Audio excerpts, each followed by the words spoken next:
Assalamualaikum warahmatullahi wabarakatuh.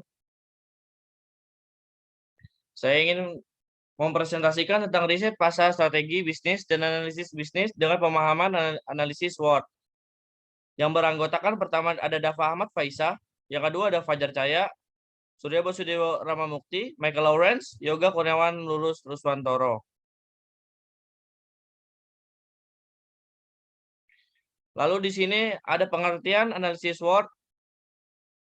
Analisis SWOT adalah identifikasi berbagai faktor secara sistematis untuk merumuskan strategi berdasarkan logika yang dapat memaksimalkan kekuatan atau strengths dan peluang atau opportunities, dan secara bersamaan dapat menimbulkan kelemahan weakness dan ancaman atau threats. Jadi, analisis SWOT membandingkan antara faktor eksternal, peluang dan ancaman dengan kekuatan dan kelemahan. Menurut Setiawan Hari Purnomo dan Zulkifli Mansyah.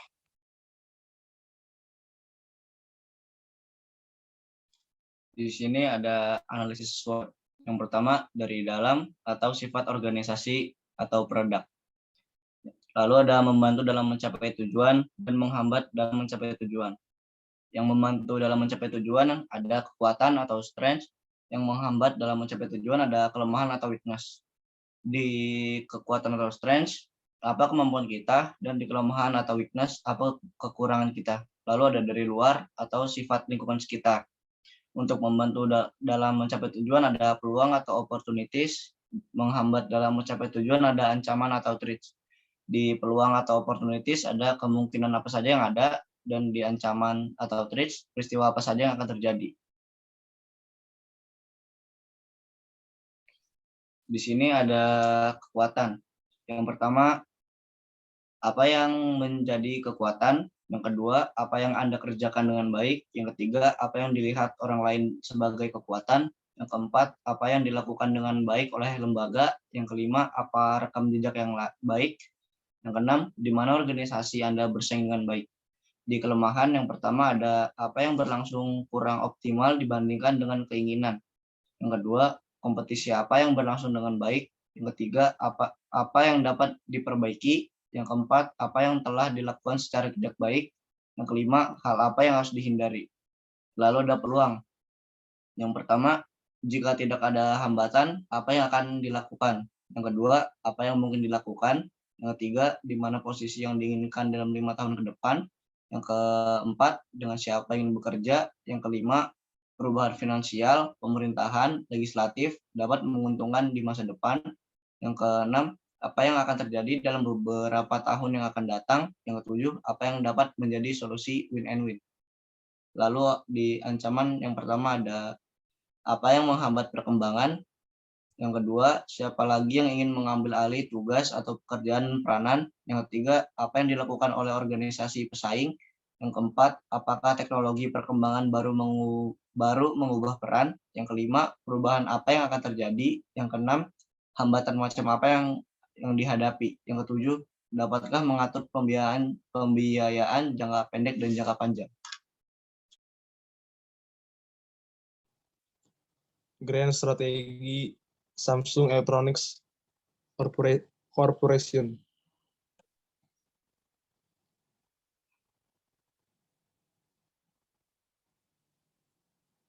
Sejarah Samsung Electronics Corporation. Sebelum tahun 1997, Samsung lebih dikenal dengan reputasinya sebagai perusahaan pembuat peralatan elektronik dengan produk-produk low-end. Perusahaan tersebut hanya dikenal sebagai imitator, bukan inovator, karena memang tidak melakukan inovasi-inovasi produk pada saat itu. Produk-produk kompetitif berdasar pada low cost yang direfleksikan dengan tenaga kerja yang murah.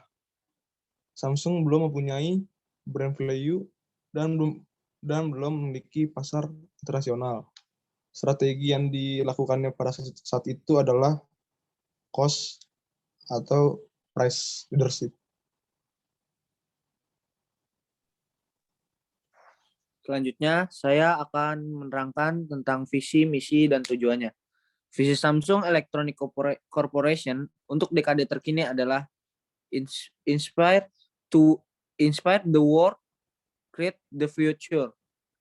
Untuk misinya, misi dari Samsung Electronics adalah mencapai pendapatan sebesar 400 miliar dolar, menjadi salah satu dari 5 merek ternama di dunia pada tahun 2020, dan menjelajahi wilayah baru termasuk kesehatan, kedokteran, dan bioteknologi. Tujuan dari Samsung Electronics adalah mengembangkan teknologi yang inovatif dan proses efisien yang menciptakan pasar baru, memperkaya hidup semua orang, dan terus menjadikan Samsung sebagai pemimpin digital yang terpercaya.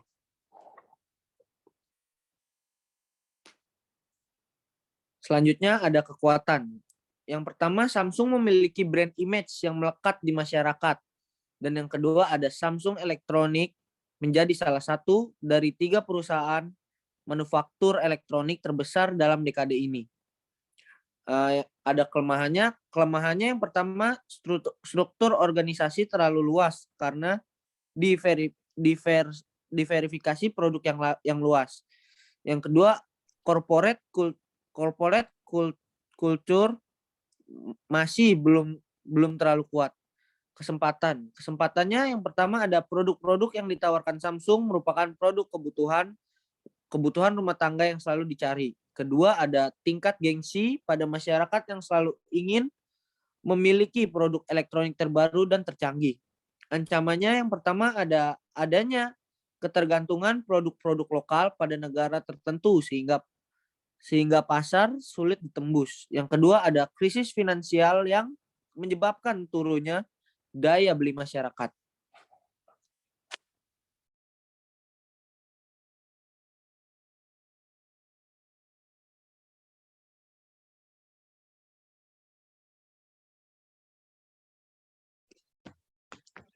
Dan berikutnya terdapat strategi SWOT yang diterapkan oleh Samsung Electronics Corporation. Ada 4 strategi. Yang pertama ada strategi WO, yaitu Samsung perlu membuang bias Korea mereka dan merekrut lebih banyak bakat kreatif dari negara lain dan menjaga kesetiaan dan disiplin organisasi yang kuat.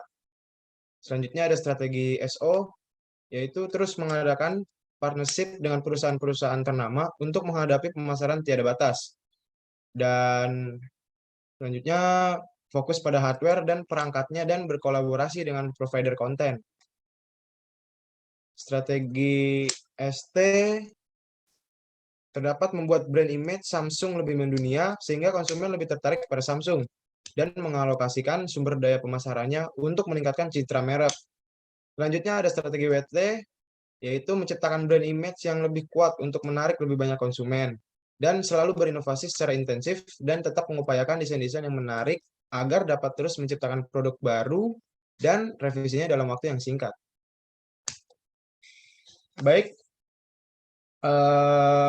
sekian dari kelompok kami yang menjelaskan tentang riset pasar, strategi bisnis, dan analisis bisnis dengan pemahaman analisis SWOT. Mohon maaf jika ada salah kata atau kekurangan kata. Sekian dari kelompok kami. Assalamualaikum warahmatullahi wabarakatuh. Waalaikumsalam warahmatullahi wabarakatuh. Terima kasih.